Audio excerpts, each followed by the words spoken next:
안녕하세요. 오닉스 지식산업센터를 신축한 성공을 이끄는 남자 정성호입니다. 제가 꼭 드리고 싶은 말은 구독을 꼭 눌러주시고요. 좋아요 눌러주세요. 저의 힘이 됩니다.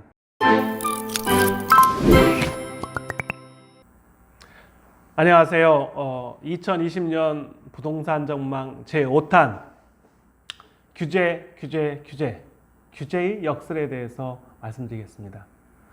어떻게 보면 신년이 지나서 이제 한 주, 오늘이 1월 9일입니다. 부동산 투기와의 전쟁이라는 신년사 화두가 전체 경제의 모든 이슈를 함몰시켰다고 할 수 있습니다. 근데 저는 대통령 신년사에 부동산 투기와의 전쟁이라는 용어를 쓰면서까지 부동산에 대해서 너무 강하게 말씀하시지 않았나.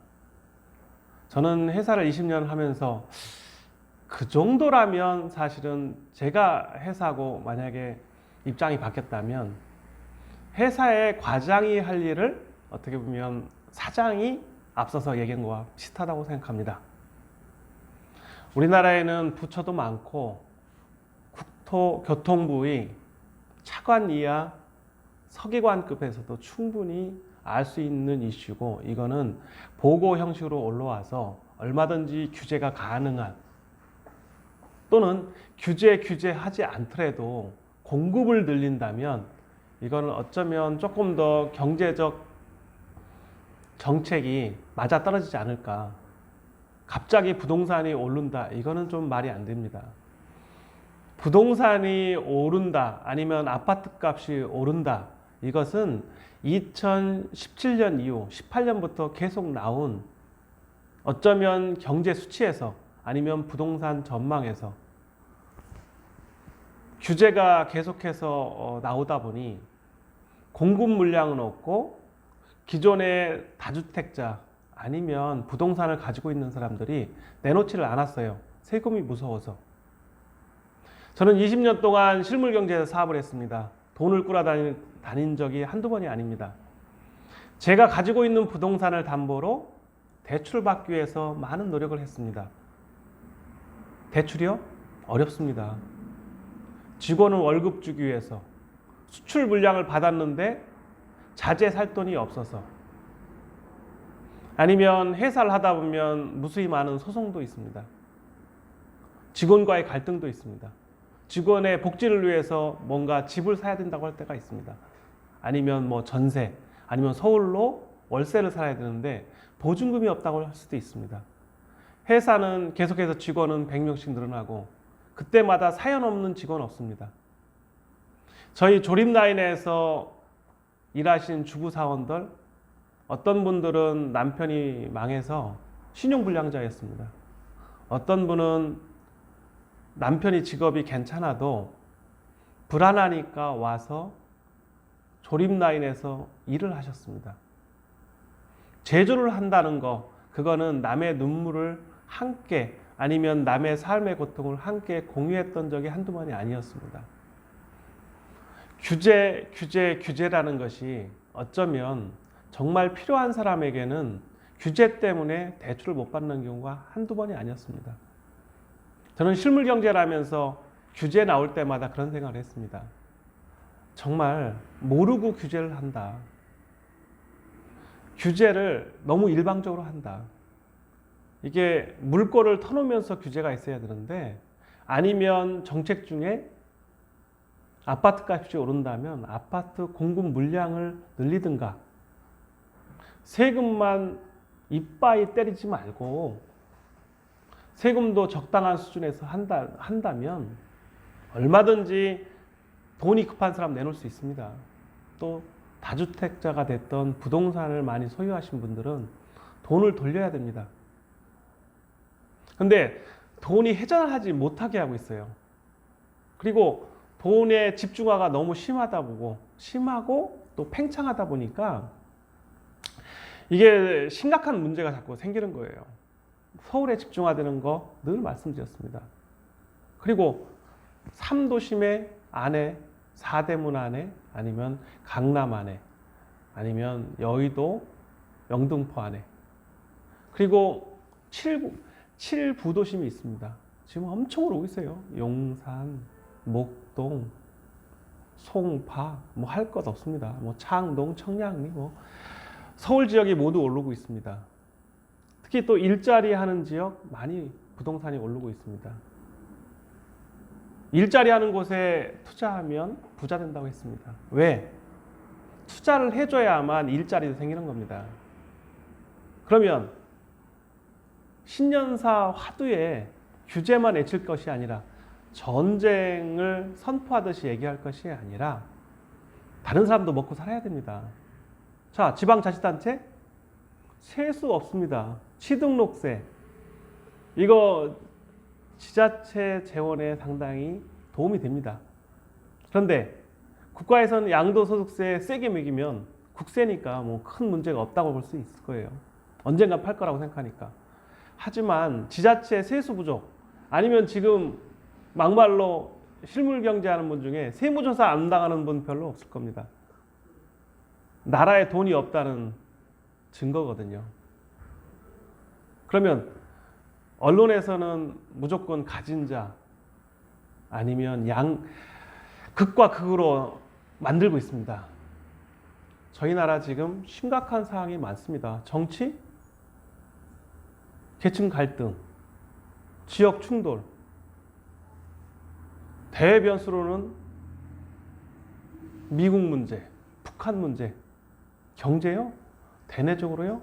엄청 많은 지금 부동산만이 문제가 아닙니다. 돈이 회전이 안 되고 있어요. 대외적으로 아니면 대내적으로 수출 부진 계속 연속되고 있습니다. 그러면 사회, 경제, 문화 모든 면이 너무나 수만 가지의 일이 충돌하고 있는데 그중에 부동산 전쟁, 투기와의 전쟁이라는 단어까지 쓸 거는 아니라고 생각합니다. 자, 그러면 규제의 역설이라고 해서 부동산 전망 중에 규제하면 부동산 값은 오릅니다. 어디에? 서울에. 그리고 서울에 발전한다는 서울시 플랜 2030에 보면 그냥 딱 쓰여 있습니다. 어디가 오를지도.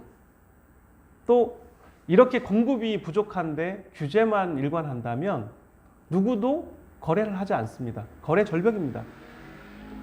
그러면 실질적으로 수요와 공급에 의해서 균형감이 이루어져야 되는데 가격의 왜곡이 심화되고 있습니다. 한 채만 팔려도 실거래가가 엄청 올라갑니다. 그러면 그 가격이 실거래가가 아닙니다, 사실은. 자, 이래서 정상적인 거래 없이 부동산 투자만 아니면 투기만. 근데 저는 사업을 하면은 반드시 부동산 투자를 해야 된다고 하는 사람의 입장에서는 인플레이션 때문에 부동산을 조금씩 투자해야 됩니다. 사업은 항상 위기가 있습니다. 사업이요? 일례로 버티는 놈이 승자입니다. 끝까지 버티지 못하면 망하면 가족도 흩어지고 자기의 인생도 흩어지고 자살까지 합니다. 그러면 누가 본인을 지켜주겠습니까? 사업하면서. 직원이요? 아닙니다. 가족이요? 아닙니다. 본인 스스로입니다. 그러면 본인은 어떻게 해야 됩니까? 포트폴리오 구성해서 사업에 일부 투자하고 부동산에 일부 투자하고 주식도 일부 해야 된다고 했습니다. 버티는 비즈니스, 살아남는 비즈니스, 생존하는 비즈니스. 제가 말씀드린 것처럼 저는 부동산 담보로 회사에 돈을 넣습니다. 어려울 때마다. 그런데 개인은 회사 돈을 빼가면 바로 배임 또는 횡령이라고 들어갑니다. 이게 모순과 모순이 있는 것이 기업하시는 사람들의 현실입니다. 그러면 실물 경제를 어떻게든 일으켜야 할 방법이 많습니다, 사실은. 정책적으로도 얼마든지 많습니다. 규제도 하나의 방법이겠지만 규제보다는 오히려 규제를 풀어서 사람들 마음을 바꿔야 됩니다. 경제는 심리학입니다. 잘 된다고 해야 더 잘 됩니다. 근데 규제를 하고 더 센 규제 아니면 참모진까지 나와서 그래, 할 수 있는 규제 다 내놓게. 이거는 지금 전 세계가 아니면 어제 이란과 미국의 전쟁 촉발할 태세였습니다. 오늘 아침에 조금 다른 면이 있었지만요. 자, 그래서 저는 실물 경제가 이렇게 위축된 상황에서 규제는 규제의 역설입니다. 부동산 값 계속 오를 것입니다. 저는 독자 여러분께 구독을 부탁드립니다. 저는 제가 실물 경제를 하면서 정말 어려웠던 얘기를 많이 합니다. 정말 수출 오다 받아놓고 발 동동 굴렸습니다. 원자재를 사야 되는데, 선불로 수입해야 되는데, 아니면 LC를 열어야 되는데 한도가 없다는 겁니다. 은행 절대로 안 해줍니다. 가족으로 옵니다. 기술력 100번 얘기도 안 됐습니다. 그럼 심사하는데 몇 달 걸립니다. 이미 오다는 와 있는데. 그러면 친인처 아니면 지인 아니면 어디 가서 발 동동 굴리면서 돈 꺼달라고 합니다. 또 정말 온 오다도 보여줍니다. 그러나 아는 분이 더 무섭다고 절대로 그 돈 빌려주지 않습니다. 또 나라에도 빌려주고 싶지 않아요. 왜? 사업을 하면 늘 불안한데. 제 친구 기자 한 분이 있습니다. 나한테 정말 돈 빌려준 사람이 있어요. 자기 어머님이 그랬답니다. 나한테 돈 빌려주면서, 야, 사업하는 친구에게 돈 빌려주지 마. 돌아가시기 전에 한 명언이라고 합니다. 제가 정말 어려웠어요. 그 돈 갚아달라고 할 때 조금씩 갖고 있어요. 그런데 그 어머님 말씀에 저도 동의합니다. 사업하는 친구한테 돈 빌려주면 위험합니다. 그래서 제가 뭐라고 했습니까? 대출을 받을 수 있는 능력, 협상하는 능력을 키우라고 했습니다. 대출은 최고의 고수익이다라고 했습니다.